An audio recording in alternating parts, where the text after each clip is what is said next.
Assalamualaikum warahmatullahi wabarakatuh. Saya Nek Irmayanti dengan nomor induk mahasiswa 102225052 dari kelas C1 Prodi Akuntansi S1 Universitas Teknologi Digital. Tujuan saya membuat video ini yaitu untuk memenuhi tugas pada mata kuliah Sistem Informasi Akuntansi dengan dosen pengampu Bapak O.O. Perianto SEMSI.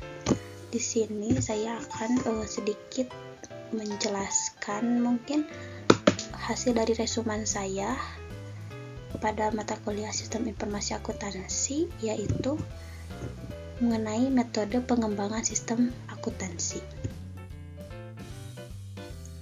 Di sini ada metodologi pengembangan sistem, di mana ini adalah langkah-langkah yang dilalui oleh analisis sistem dalam mengembangkan sistem informasi.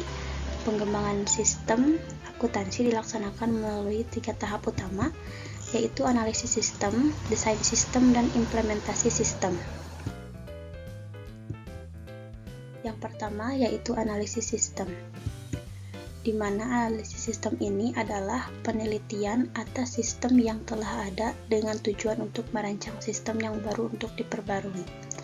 Analisis sistem dapat dibagi menjadi 4 tahap, yaitu analisis pendahuluan, yaitu kemudian penyusunan usulan pelaksanaan analisis sistem, selanjutnya pelaksanaan analisis sistem, dan yang terakhir penyusunan laporan hasil analisis sistem. Yang kedua yaitu ada desain sistem. Desain sistem adalah proses penerjemahan kebutuhan pemakaian informasi ke dalam alternatif perancangan sistem informasi yang diajukan kepada pemakai informasi untuk dipertimbangkan. Ada juga beberapa tahap desain sistem, yaitu menjadi 5 tahap,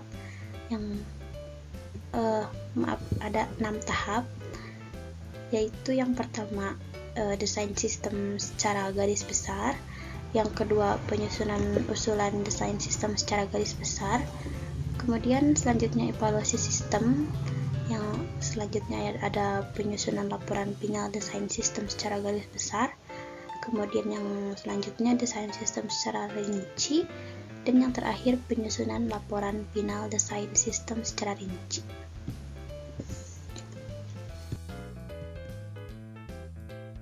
Di sini juga terdapat desain sistem secara garis besar.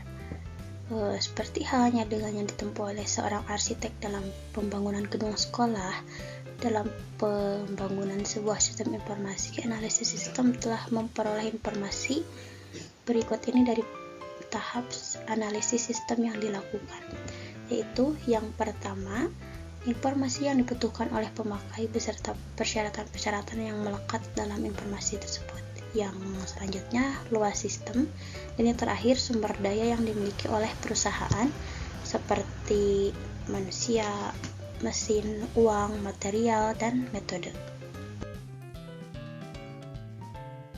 Yang selanjutnya yaitu ada implementasi sistem, di mana implementasi adalah pendidikan dan pelatihan pemakai informasi, pelatihan dan koordinasi teknisi yang akan menjalankan sistem, pengujian sistem yang baru, dan pengubahan yang dilakukan untuk membuat sistem informasi yang telah dirancang menjadi dapat dilaksanakan secara operasional. Dan juga persiapan implementasi sistem, yaitu yang pertama adalah implementasi sistem sangat ditentukan oleh perencanaan yang dibuat untuk pelaksanaan implementasi sistem. Meskipun suatu sistem akuntansi telah dirancang dengan baik, namun sebagian besar sukses pengembangan sistem ditentukan oleh bagaimana baiknya perencanaan implementasi sistem disusun dan dilaksanakan. Kemudian, suatu sistem akuntansi yang tidak mampu untuk memenuhi kebutuhan pemakai dan penuh dengan kesalahan akan berdampak lama bagi pemakai, meskipun kekurangan-kekurangan tersebut dapat diatasi. Oleh karena itu, bagian yang penting dari laporan final implementasi sistem adalah perencanaan implementasi sistem. Di sini juga simbol-simbol untuk pembuatan bagan alir dokumen, atau bisa kita sebut sebagai dokumen flowchart. Di sini terdapat bagan dokumen, di mana simbol ini digunakan untuk menggambarkan semua jenis dokumen yang merupakan formulir untuk merekam data terjadinya suatu transaksi. Jadi di dalam simbol ini contohnya adalah untuk menyimpan seperti faktur penjualan, surat order pembelian, cek, bukti, memorial, bukti kas keluar atau bisa disebut voucher, surat permintaan dan pengeluaran yang seperti itu disimpan di dalam simbol dokumen yang seperti ini bentuknya. Kemudian yang kedua yaitu ada dokumen dan tembusannya. Simbol ini digunakan untuk menggambarkan dokumen asli dan tembusannya. Kemudian nomor lembar dokumen juga dicantumkan di sudut kanan atas.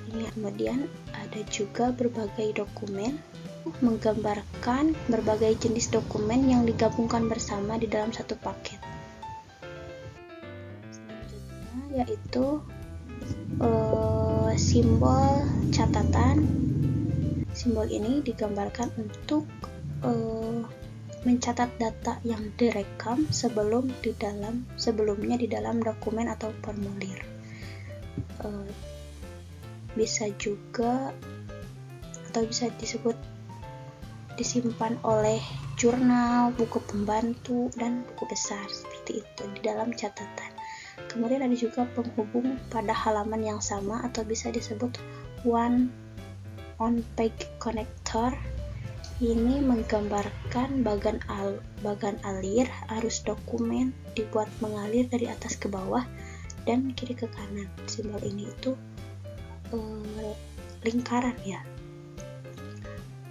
Kemudian karena keterbatasan ruang halaman kertas untuk menggambar, maka diperlukan simbol penghubung untuk memungkinkan aliran dokumen berhenti di suatu lokasi pada halaman tertentu dan kembali berjalan di lokasi lain pada halaman yang sama. Kemudian di sini juga ada simbol akhir alur arus dokumen yang seperti ini. Kemudian ada garis ke bawah mengarahkan pembaca ke simbol penghubung halaman yang sama bernomor seperti yang tercantum di dalam simbol. Kemudian ada juga ini awal arus dokumen, lanjutan simbol yang tadi itu simbol penghubung halaman yang sama yang bernomor seperti halaman tercantum seperti ini. Ada juga penghubung halaman yang berbeda yaitu off page connector. Jadi ini tuh untuk menggambarkan bagan alir suatu sistem akuntansi diperlukan lebih dari satu halaman. Simbol ini harus digunakan untuk menunjukkan kemana dan bagaimana bagan alir terkait satu dengan lainnya. Gitu. Kemudian selanjutnya itu ada kegiatan manual. Simbol ini digunakan untuk menggambarkan kegiatan manual seperti menerima order dari pembeli, mengisi formulir, membandingkan, dan memeriksa berbagai jenis kegiatan klerikal yang lain. Uraian singkat kegiatan manual dicantumkan di dalam simbol ini. Ada juga keterangan atau komentar. Simbol ini memungkinkan ahli sistem menambahkan keterangan untuk memperjelas sistem, memperjelas pesan yang disampaikan pada bagan alir. Di sini juga ada arsip sementara. Simbol ini digunakan untuk menunjukkan tempat penyimpanan dokumen seperti lemari arsip pada kotak arsip. Terdapat dua tipe arsip dokumen yaitu arsip sementara dan arsip permanen. Arsip sementara itu segitiganya ke bawah. Tapi kalau arsip yang permanen segitiganya ke atas kayak gini gitu. Sini ada arsip permanen seperti yang sudah saya katakan sebelumnya. Arsip sementara itu segitiganya ke bawah, kemudian arsip permanen segitiganya ke atas seperti ini. Kemudian ada juga one line computer process. Simbol ini menggambarkan mengolah data dengan komputer secara online. Jadi seperti ini simbolnya.